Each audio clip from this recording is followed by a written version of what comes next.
ดูทางลูกน้องออนเพิ่นพี่น้อง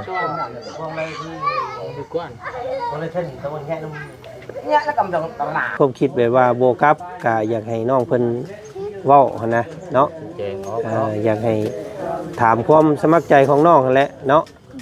บ่แม่นว่าพวกอ้ายมาบังคับให้กลับให้หยังบ่แม่นเด้อเนาะทางเจ้าว่านี่ได้ซะเนาะเนาะสิกลับไปอยู่บ่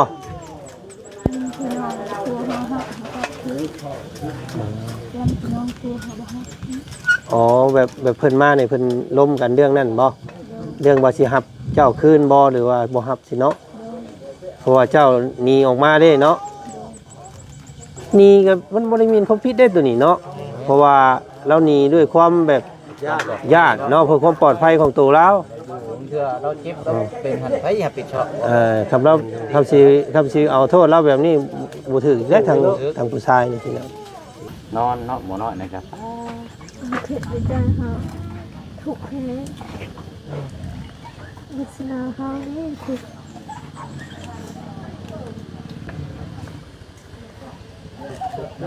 วาสนาตัวเองเนาะโดยมีเพียรมีสารจะเป็นแบบนี้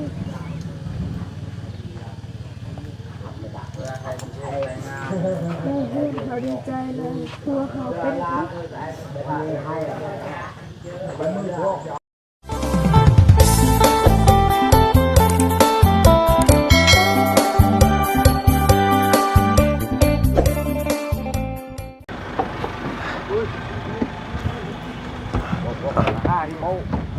โถทุลักทุเลน้องสอนเพิ่นจนหัวเข่าอ่อนพี่น้องเอ้ยเนาะโกสิมาฮอดรถเกือบคุพี่น้องเอ้ยโมเมนต์มันง่ายโกสิมาฮอดจอดกันนี่กับปูโตพี่น้องเอ้ยเนาะฝนกสิมาเพราะฝนบ่ดีคือกันมันล่างรถคอยแน่พี่น้องเอ้ยรถคอยโจนสิมุน เอามาฮอดจอดถึงเรียบร้อยเนาะกับทักทายสบายดีอันนี้ก็เป็นของห้านค่าเนาะเฮือนซ่านของทาง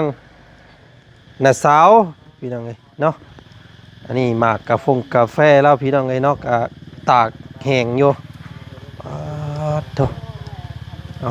ฮ้อนเนาะฝนก็มืดขนัวมาเลยพี่น้องเอ้ยอู้ฮ้อน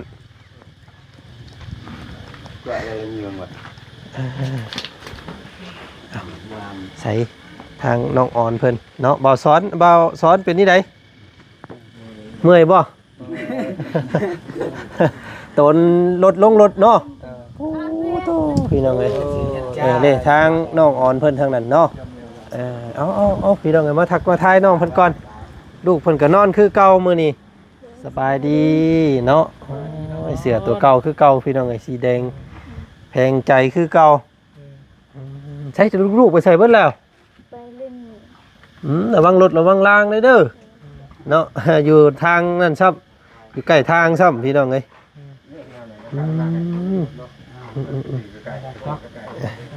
นอนแก่เนาะแล้วขออนุญาตเลยน้องนะดูเพิ่นก็นอนคือเก่ามื้อนี้เอ้าผู้ใดอันน้องอ้อนเป็นพระอันผู้รับผู้ใหญ่เพิ่นเอิ้นเพิ่นไปนั่งอยู่พุ่นเด้อ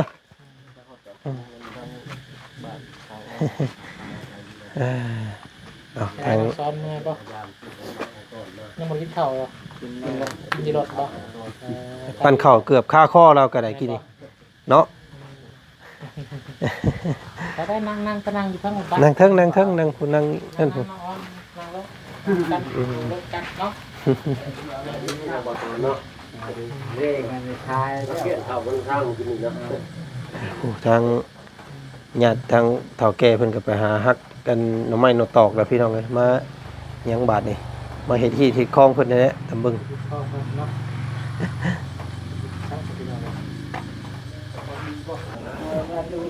พี่น้องเอ้ยเนาะหัวหยุ่งหัวยองกว่าสิมาฮอดบ้านสะแลนพี่น้องเอ้ยเนาะก็เอาก่อนอื่นเด้อทักทายสบายดีพ่อแม่พี่น้องหมู่เพื่อนกันเบ้อสุขุสุคนเนาะเจอกันกับบ่าวจันทร์คือเก่าพี่น้องเอ้ยเนาะตอนนี้ทางบ่าวจันทร์ก็ได้นำส่งทางญาติพี่น้อง ทางของบ่าวสอนหรือว่าค่ำเพิ่นพี่น้องเนาะกะเรื่องราวที่จะฝากกักขังกะยังบ่ทันแล้วทั่วเนาะเพิ่นยังบ่ทันอยู่บ่ทันทางผู้ใหญ่บ้านยังบ่ทับตรงประทับตายังคักแน่พี่น้องเนาะแต่กะคือสิบ่เกิดมื้อนี้มื้ออื่นดอกเนาะน้องเนาะเพราะว่าเงินคำกะพร้อมหมดแล้วนะไปฝากไปฟังแต่ว่ามื้อนี้ทางญาติพี่น้องทางผู้ใหญ่เพิ่นมาโอ้มาล้มเนาะมาสืบเท่าหากันว่าสิน้องอ่อนสิกลับคืนบ่หรือว่าจังใดจักมื้อเนาะสิกลับก็อยากฟังจากปากน้องเพิ่นนั่นแหละพี่น้องเอ้ยแต่ว่าทางพวกเฮานี่ก็คิดว่าทรงสิให้น้องเพิ่นพักอยู่นี่ก่อนเนาะเพื่อความแน่ใจกับบ่อยากให้เผาเมื่อแหละพี่น้องเอ้ยเพราะว่าผู้ใดขึ้นมารอบหน้าจังมารับเอาน้องเพิ่นด้วยกันเนาะมันจังมีความปลอดภัยต่อน้องเพิ่นแล้วกับนี่แหละลูกๆอย่างนี่แหละพี่น้องทั้งสองฝั่งสองฝ่ายเนาะเอาให้เพิ่นเอิ้นกันมาโอ้มาล้มกันก่อนพี่น้องเอ้ยเนาะทั้งผู้รับผู้ใหญ่ทั้งนั้นก็ฮอดใส่เลย พี่น้องอ่อนมานั่งพี่มานั่งพี่มานั่งมึงโยมมาถามไทยเบิ่งก่อนกินข้าวกินน้ำนะบ่มื้อนี้กินแล้วพี่น้องเอ้ยเอ้าเนาะมาได้ผลสิตกได้พี่น้องเอ้ยเย็นจ้อยๆมาเลยตัวดุยน้ำดุยทามาเฮาก็ได้เนาะกินข้าวกับหยังมื้อนี้มีอาหารกินพี่น้องเอ้ยเนาะข้าวเที่ยงกินแล้วบ่ข้าวเที่ยงยังอยู่กินแต่เช้าพูนี่กินครับข้าวกับบ่แซ่บยำรับยำนอนได้แล้วรับนอนนั่นอยู่บ่ไล่รับได้นอนอยู่บ่แต่คิดแน่เนาะอย่าคิดหลายน้องเอ้ยเรื่องราวมันก็กำลังสิเข้าที่เข้าทางแล้วเนาะตอนนี้เพิ่นก็กำลังเบาสอนกำลัง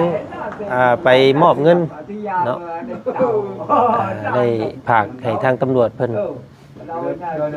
ขับขังแล้วก็หรือว่าบำบัด3 ปีเนาะ2 ปีบ่บ่ฮอด3เนาะ2 ปีเนาะ2 ปี7.5 ล้านเนาะ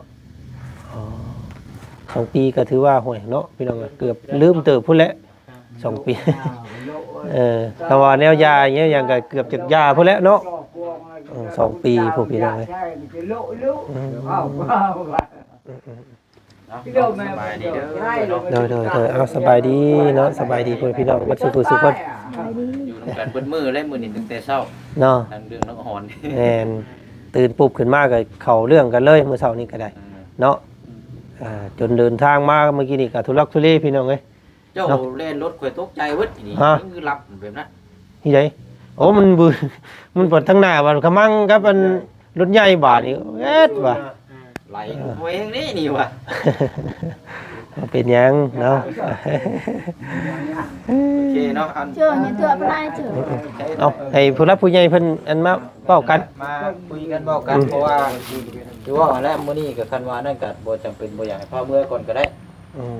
เพราะว่ายังบ่ทันได้เคลียร์ไถ่ตองยังบ่ทันได้ 100%เนาะให้ 100% แล้วจังอันนี้เนาะแต่คนง่ายในจูโอเคได้ไปนอนจูบนบ้านไปง่ายนึกว่า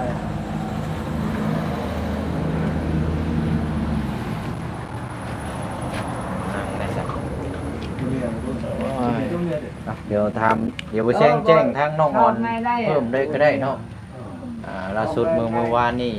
เดี๋ยวว่าให้ทางน้องมันสิว่าแบบได้เนาะเอาเนาะเอาน้องสอนเนาะมาให้มอบเงินในทางเจ้านั่น7 ล้านต้อง500,000กีบเงินทางผู้ใหญ่เพิ่นทางไอ้เจนซอยทางผัวเจ้านี่แหละเอาไปบำบัดในระยะก็3 ปีบ่2เราอ่ะ2 ปีบ่ เพิ่นบอกแล้ว2 ปี7.5 ล้านได้2 ปีถ้าเฮาเพิ่นยังบ่ดีบ่เซาก็มีงบต่ออีกก็ต่ออีกเนาะจะได้ก็ปรึกษาว่าสิขายรถจักรขายสมบัติได้ดีกันพอดีทางเอ้ยเพิ่นนิ่มมือเข้ามาซอยได้ในระยะ2 ปีนึงก็จะ เป็นครูเป็นคนอยู่บ้างเนาะเอาได้เนาะก็ถือว่าเป็นเรื่องดีสำหรับทางเจ้าเด้อวันนี้ใครเทียทั้งนั้นแล้วก็จังก็โอเคแหละมื้อ2-3มื้อก็แม่นจังว่าพาลูกเต้ามื้ออยู่เพิ่นเพิ่นซ่านบัดนี้มันกินมื้อหาหยาอยู่พุ่นแหละ ถามทั้งน้องเพิ่นก่อนเนาะ เดี๋ยวแต่ว่า ว่าน้องเพิ่นสิว่าจังได๋ ต้องถามคือว่า ให้เพิ่นละผู้ใหญ่เพิ่นมาเว้าแล้วก็คำน้องเพิ่นสิกลับบ่หรือว่า เบา ให้ผู้ใหญ่ผู้หยังเพิ่นทั้งสองฟังเว้ากันก่อน เนาะ ให้เพิ่นมาเพิ่นยังบ่มาบ่ครบบ่ยังบ่ครบกัน ยังบ่ทันมาบ่ประตู อยากกันนอนเลย เพิ่นกำลังไปบอกอยู่ให้เพิ่นมาคุยกันก่อน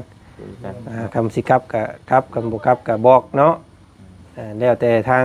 น้องเพิ่นตัดสินใจ ตัดสินใจกลับก็กลับคำบ่กลับก็น้องเพิ่นอาจสิตัดสินใจเองดอกพี่น้องเอ้ยเนาะพวกเฮาก็ได้แต่เป็นผู้นำพาเอ้าเรามาฮอดพี่แล้วบ่ซั่นพี่น้องเอ้ยนำมาจากมื้อเลย มามือนี้ เจ้าเดินทางมาก่อนบ่ ขี่รถจักรมาก่อนเอารอทางญาติๆเพิ่นมาก่อนสักหน่อยหนึงก็ได้พี่น้องเอ้ยเนาะให้เพิ่นมาโอมาล้มกันก่อน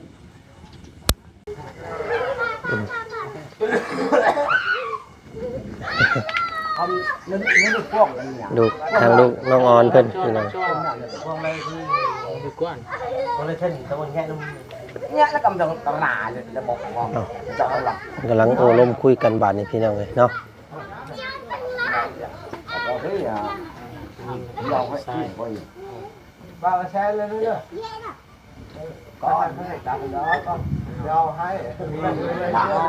ngon đời này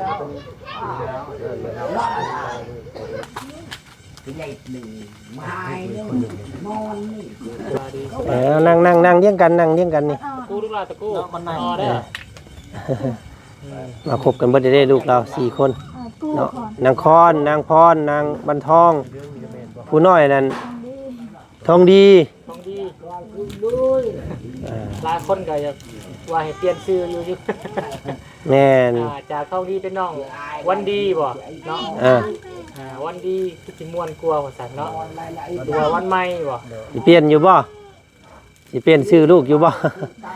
ผัวเราตั้งให้เราว่าพี่น้องเอ้ยเนาะ ทางให้เนาะ ผัวตั้งให้เบาสอนคำเพิ่นตั้งให้ชื่อทองดีลูกเรานั่นมันคือผู้ชายโพดบาดนี้เนาะไอ้ชื่อนางวันดีเด้อ วันดี วันดีวันใหม่บอกได้ว่าอีหยังก็ว่ากันเนาะนั่งวันใหม่ได้งามเนาะ ใหม่นะเริ่มต้นใหม่ เนาะเรื่องผัวมันให้แล้วพี่น้องทางน้องออนเพิ่นก็ได้เนาะ ตั้งใจนะเนาะบ่ต้อง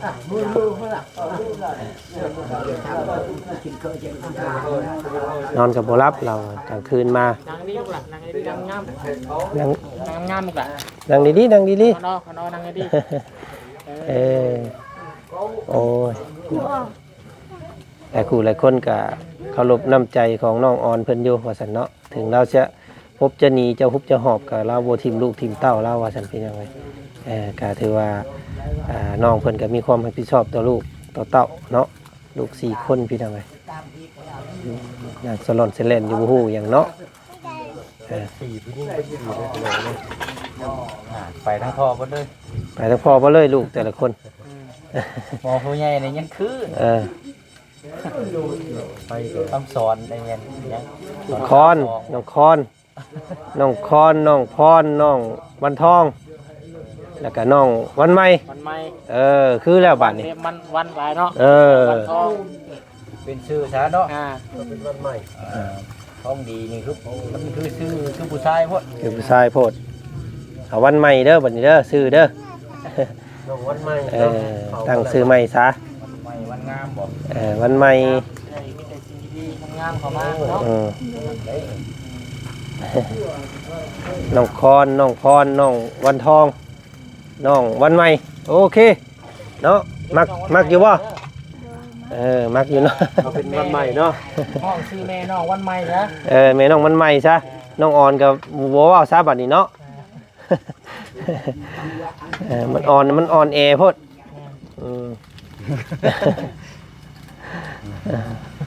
แต่เก่าเอิ้นแล้วอ่อนนงพี่น้องเอ้ย จะมาพร้อมแล้วเนาะ มาครบแล้วก็ ใช้อันผู้ใหญ่เพิ่นหยังเพิ่น เพิ่นคือว่ายังขาดไก่ตัวหนึ่งบ่ เพิ่นต้องมีไก่นำบ่ แม่นถ้ามันมาซื้อเอาอยู่พี่ก็ได้เนาะ อ๋อเดี๋ยวเพิ่นเข้าไปเว้ากันอยู่ในพุ่นเด้อพี่น้องเอ้ยเนาะ บา เอิ้นเพิ่นลม บา กัน ซ้อนมันไก่ได้จะได้หรือบ่ไก่หาซื้อ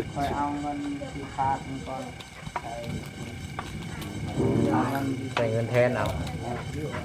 ได้เงินนะ ใส่เงินแทนเอาเนาะคนซื้อเองเนาะ คุณแทนเนาะก็ง่ายคือกันพี่น้อยเนาะ เวลาว่านะ บางต้องมีไก่มีเหล้าพี่น้อยเนาะของประเพณีทางเพิ่นทางบ้านเฮาก็สิอีกแบบหนึงแหละพี่น้องครับแล้วแต่เหตุน้อยเหตุใหญ่เหตุน้อยก็ไก่น้อยก็สมน้อยเหตุใหญ่ก็สมใหญ่ เอาเนาะหลังจากพวกเฮาล่ำรอทางผู้รับผู้ใหญ่เพิ่นโอ้ล้มกันอยู่ข้างในให้เพิ่นทั้งสองฝั่งสองฝ่ายไปเจอหน้ากันบัดนี้พี่น้องเอ้ยเนาะโอ้ล้มกันเนาะเฮาก็สิมาถามทางน้องอ่อนก่อนบัดนี้พี่น้องเอ้ยเนาะทางน้องอ่อนเพิ่นนี่สิมีความคิดใดๆเนาะเกี่ยวกับการกลับไปอยู่บ้านหลังนั้นหรือว่าน้องเพิ่นมีความคิดแบบว่าบ่กลับก็อยากให้น้องเพิ่นเว้าหั่นนะเนาะ แจงออกเนาะ อยากให้ถามความสมัครใจของน้องนั่นแหละเนาะบ่แม่นว่าพวกอ้ายมาบังคับให้กลับให้หยังบ่แม่นเด้อเนาะทางเจ้าว่าได้ซะเนาะเนาะสิกลับไปอยู่บ่ พี่น้องตัวเฮาฮักคือแล้วน้องตัวเฮาบ่ฮัก อ๋อแบบเพิ่นมานี่เพิ่นล้มกันเรื่องนั้นบ่เรื่องว่าสิรับเจ้าคืนบ่หรือว่าบ่รับสิเนาะเพราะว่าเจ้าหนีออกมาเด้เนาะหนีก็มันบ่ได้มีความผิดได้ตัวนี้เนาะเพราะว่าเราหนีด้วยความแบบญาติเนาะเพื่อความปลอดภัยของตัวเรา เชื่อเราเจ็บเราเป็นหันไปอย่าปิดช็อต คำเราทำซีเอาโทษเราแบบนี้บ่ถือได้ทางผู้ชายนี่สิเนาะเนาะ อ๋อคือมาว่ามื้อนี้มีทางฝ่ายผู้ชายว่าทางชาวอ้อนนี่คิดที่นี้ออกมาเนาะ เป็นฮีดเพิ่นนะฮีด ที่ เพิ่น เพิ่นเนาะแต่ว่าในความเป็นจริงในสายตาเฮาแล้วนี่ก็คือเพิ่นก็เอาตัวรอดของเพิ่นน่ะเนาะก็บ่ได้ผิดนี่แหละเนาะเขาก็ญาตินี่ครับนี่ข่อยว่าสินี้กันได้ข่อยก็ได้เนาะ เพราะว่าอยู่ท้องพี่น่ะเพิ่นฮีดเพิ่นนั่นแบบว่าทางเมียนี่กลับไปเฮือนทางญาติภายทางพ่อทางแม่แหละเพิ่นสิถือว่าต้องเสียไก่เนาะแม่นบ่ต้องมีไก่มีหยังมายินมายอมกันนั่นแหละพี่น้องเพิ่นคุยภาษาเพิ่นอยู่ทางในพุ่น ก็มีทางบ่ซ้อนเนาะนั่งฟังเนาะ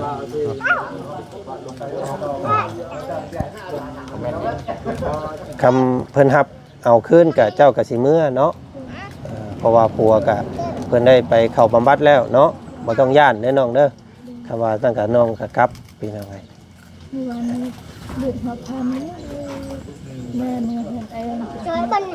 ยืนอยู่บอกเจ้าเฮาให้เดือดหัวพัน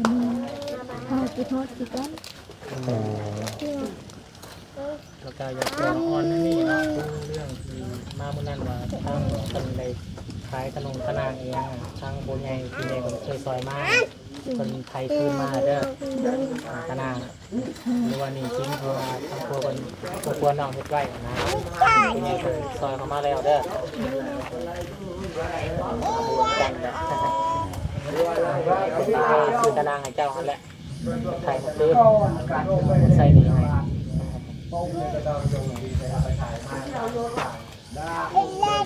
ถือว่าครบมาแล้วเนาะ ครบไปแล้ว ถือว่าบ่ได้มีหนี้มีสินหยังแล้วเด้อทางคนเจ้าบ่ต้องย่านเมื่อกันเนาะ มีแต่ทำว่ามือเฮือนพุ่นกะบำรุงเฮือนซาดทันแท้ไป มีแต่เบิ่งปัดกวาดเมียนตะลุมตะลาง สะอาดอยากดูกับลูกกับเต้าในระยะ2 ปีเนาะ นอนกันบ่เจ้ากินหอดเฮือนกินหอดแม่อยู่บ้านอยู่บ่เคยอยู่ มาที่บ่ลึกที่พุ่นเนาะ กดดันเด้เนาะกดดันเป็นความเล่าหั่นแหละพี่น้องเพราะว่ามาอยู่เฮือนเพิ่นเด้ลูกมันหลายคนบัดนี้ ลูกก็ลายนะ แล่นหยอดอย่างที่เคยเห็นนี่ดื้อซ้ำเด็กน้อยก็บ่ติเพิ่นพี่น้องเนาะลาวบัดบ่แม่นเฮือนลาวบัดนี่หยอดอยู่จักกันไดย่านเพิ่นให้จักกันได บ่ฮับหาบ่กำเนี่ย แต่ว่าทั้งญาติทั้งครัวบ่ฮับกับการเหมือนกันแล้วเนาะแต่ว่าทางเพิ่นเริ่มกันทางให้บ่เนาะ มันกำลังคุยกันอยู่มั้ยบ่ โดย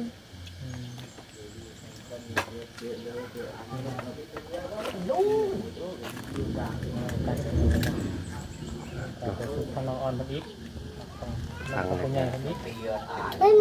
ใจทางสาวอ่อนพี่น้องเนาะ บ่ได้เอาเนาะ เพิ่นก็ยากกว่าพี่น้องครับเพิ่นแต่คำนี้ต่อลายเพิ่นก็ให้เลยเนาะทางเพิ่นก็สิได้เวลาที่ว่าพักควรเลยเนาะแต่งานเรานะครับ นอนเนาะบ่น้อยนะครับ เข็ดไปใจเฮาถูกแพ้วิสนาเฮานี่ถูก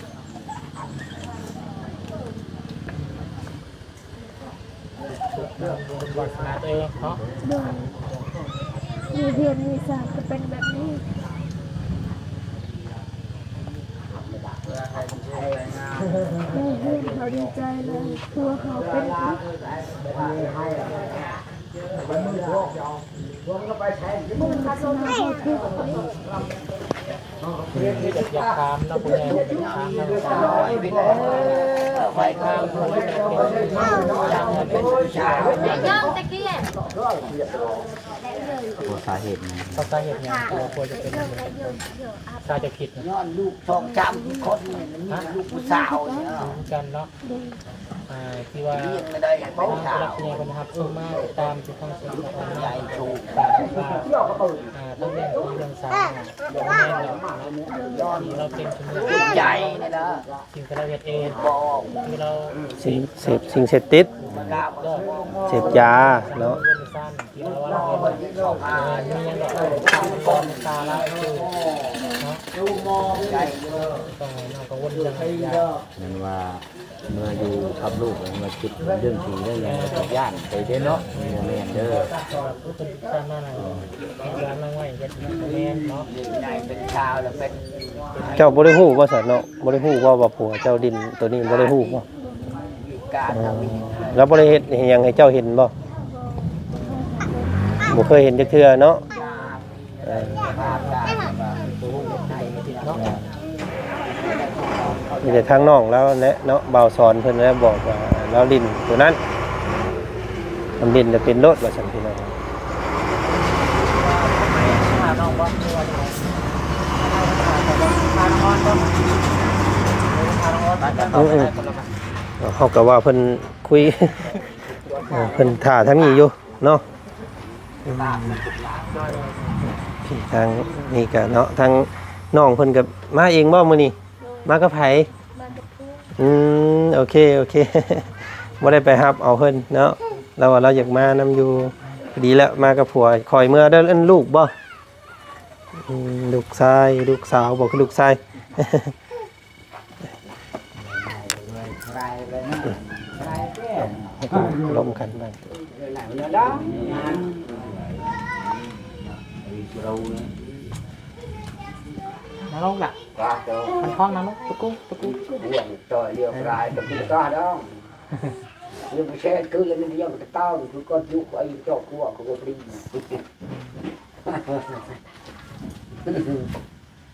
đang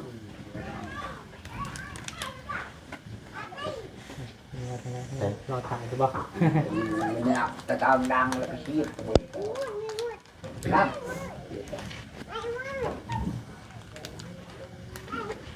เอาเนาะโอเคพี่น้องก็ยังบ่ครบกัน